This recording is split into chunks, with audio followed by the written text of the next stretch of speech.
haadha manaa koo, sumee koo, bundussee koo, buskuttii koo, yenee maar, yenee wud, yenee xaafaachi eenyutti illee si jijjiiruu hin danda'u. Dubartiin kamillee kan siin naa caaltuu hin jirtu ati jaalallee kooti.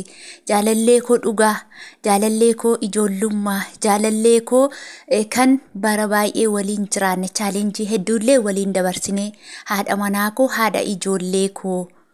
Oh my God! Yeah, it is true. Sure.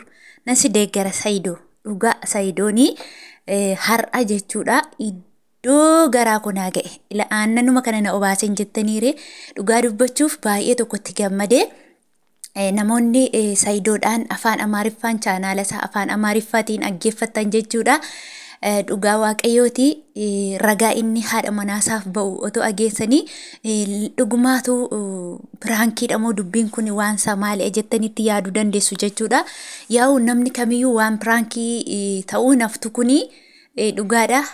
Ayyuun waan isheen jettu ani hin beeku. Baay baay baay baay jechaa jira jechuudha ayyuudhaani. Inumarraa jeffadhe lakkaan sargii eegaan ture. Egaa hordoftootaa fi jaallatamtoota kabajamtoota maamiloota kiyya nagaa waaqayyoo isiniif haa baay'atu. Akkasuma ijoollonni na jaallattan na kabajan guddaa galatoomaa eebbifamaa guddaa isin jaalladha anillee isin kabaja jechuudha. Egaa guyyaa har'aa immoo jechuudha ajandaa yookiin immoo waa'ee ayyuu fi waa'ee Saayidoo irra haasa'uu jechuun namoonni baay'een irraa haasa'u anillee akkan haasa'u na taasise jechuudha. Dhugaa dubbachuuf yeroo inni dura ayyuu waliin sargii goona jedhanii baasii adda addaa baasanii waa hedduu qopheeffatan kana dugdi lamumatti na citeessiniin jedha. Ela sabbatatu hin jiru malee jechuudha. Otoo silaa sabbata isa jedhan beektu miti. Sabbata durii as biyya kana jiraate sabbata kiyya hidhadha jechuudha. Maaliif yoo jettani nama tokko faana jiruu koo jireenya koo naa ta'a jettee chaalenjii hedduu wajjin hin dabarsite gaafa inni immoo erga ilmoo sirraa horatee erga jireenya bakka baay'ee wal faana deemtanii kaatanii gaafa dhiirri tokko deebi'ee dubartii tokko bareedaanis bifaanis qabeenyaanis waa hedduudhaan nama madaalee namarraa jijjiiramuun nama guba jechuudha. Sumayyaan haa kofaltuyyuu malee jechuudha qabeenya koo ittiin kennini qabeenya koo hin laatiin haa jettuyyuu malee aaruu ni dandeessi jechuudha. Namni aarri eenyuyyuu hin jiru namni masaanuu jaallatu lafa kanarra addunyaa kanarra hin jiru jechuudha. Namni kamiyyuu akka shariyaan jedhutti nama afuris fuudhuu nama sadiis fuudhuu ni danda'ama jedhama garuu haa jedhamu iyyuu malee wanti sun rakkoo guddaa qaba. Tokkoffaa ikoonoomii irratti dhiibbaa guddaa qaba. Lammaffaa immoo bakka namni lama sadii fuudhu rakkoo guddaa rakkoo ikoonoomii keessa yeroo lixu maali karaa hedduu miidhama jechuudha. Yeroo miidhama isaa sana ijoolleen isaa gidduu beela'uu dandeessi. Haati manaa isaanii lamaan immoo gidduutti rakkoo biraa uumanii warreebuu wal ajjeesuun ni danda'ama jechuudha. Garuu waanni kun hunduma irrayyuu waan piraankii fakkaatti jechuudha. Namni tokko immoo dhugaadha. Waan kun waan piraankii taatu natti fakkaata. Sababiin isaa kaleessa Saayidoon as bahee Sumayyaa koo, haadha manaa koo, tokkittii koo dhugaa rabbi siniin jedhu dhugaa waaqaan kijiba miti amma nam tokko kijibdina jettu dhugaa waaqaan siniin jedha dhugaadha. Haadha manaa koo bareedduu koo, haadha ijoollee koo, jaalallee koo yeroo ijoollummaa, jaalallee koo ittiin biyya ormaa waliin dabarfine, jaalallee koo chaalenjii hedduu keessa wal jajjabeessine har'a wal geessisne dubartiin eenyuyyuu yoo dhufte sirraan fudhattu ani kanuma keetii.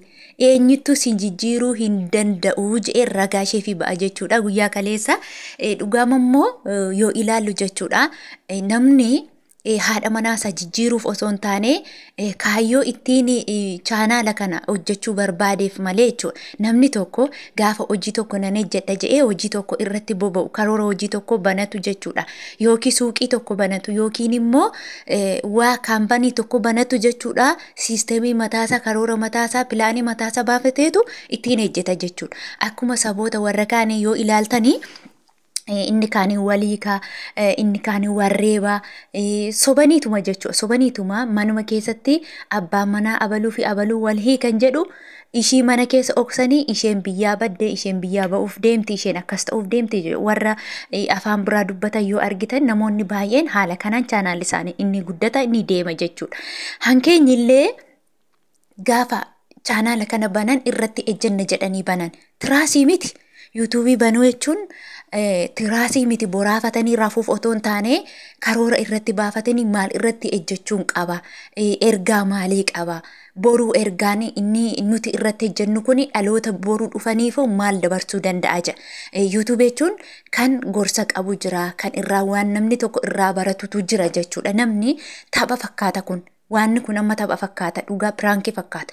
Piraankii kana keessaa namni waa baay'ee barachuu ni danda'a. Fakkeenyaaf waa'ee gaa'ilaa keessatti yoo ilaaltanii gaa'illi bara kana akka amma piraankiin kun hojjetamaa jiru jechuudha. Namni tokko fageenya yoo walirraa fagaate gaa'ila isaa jijjiiruu barbaada. Namni tokko qabeenya isaanis gaa'ila isaa jijjiiruu barbaada. Akkasumallee namni tokko bareedaan illee gaa'ila isaanii jijjiira jechuudha. Dhugaa dubbachuuf kuni nama tokko nama lama miti jechuudha. Namoota baay'eetu qabeenyaaf jedhee haadha manaasaa dhiisa. Namoota baay'eetu immoo qabeenyaaf jedhee abbaa manaasaa dhiisa jechuudha. Inni kuni ergaa qaba. Gaafa itti hubatanii ilaalan. Mee jaroonni qabeenyaaf jedhanii haadha manaa isaanii dhiisan, akkasumas immoo bareedaaf jedhanii abbaa manaa isaanii dhiisan dubartoonni jechuun warreen kanarratti dipeendii yoo ta'anii kanarratti hirkatanii gaa'ila isaanii diigan borummoo boodni isaanii gaafa haqee haadhuma manaa isaanii boodaatti deebi'uu danda'u jechuudha. Har'a qabeenya ilaalanii gaafa dhaqan qabeenyichi sun uumuu ni danda'a. Bareeda ilaalanii gaafa dhaqan bareedichi sun illee irra darbuu ni danda'a jechuudha. Maaliif bareeda jechuun akka habaaboo yeroo birraati jechuudha. Habaaboon yeroo birraa ji'a 3 qofa turtii, ji'a 3 bareeddii nama hawwatti, ji'a 3 boodan shomboqxii hin baddi jechuudha. Akkasuma jechuudha. Kanaafuu waan isaan hojjetaa jiran kun namoonni tokko fakkeenyaaf gowwaa otoo sumayyaan ta'e akkasan godha, otoon ayyuun maal taateetti hankanatti heerumtu, sumayyaan maal taate callisaa jirti, maaf lolan kaaftu jettu jechuudha. Waan kun waan ergaa qabu, waan irratti hojjetamaa jiru. Diraamaa jechuudha. Diraamaa yaani piraankii. Inni kun immoo namoota aloota dhufan, aloonni dhufanii fi aloonni amma jiran kun ilaalanii gaa'ila isaanii keessatti maalan fakkaadha jedhanii of ilaalanii akka adeemaniif jedhamee hojjetama jechuudha. Kanaafiyyuu namoonni tokko gowwaa maalii hin jettaniin arrabsiina. Dhugaa dubbachuuf waan kun waan ergaa qabudha.